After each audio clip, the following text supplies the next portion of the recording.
In today's repair, we are working on an Android phone with a faulty battery connector, also known as FPC, which is flexible printed circuit. First, we carefully remove the damaged FPC using a precision soldering iron, making sure not to affect surrounding components. Once the faulty connector is removed, we prepare the interface by applying a low temperature soldering paste.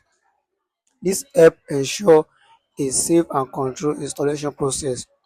Next, we clean the area thoroughly using an aqueous solution, removing any residue and getting the surface ready for the new connector.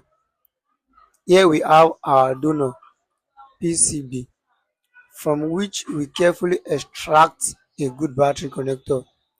Now we align and place the new FPC onto the prepared interface, applying controlled low heat to secure it without damaging the connector. After soldering, we allow the board to cool, then reassemble the device. And just like that, the phone is powered up and working perfectly again. Thanks for watching. Don't forget to follow RIKATECH for more professional repair content.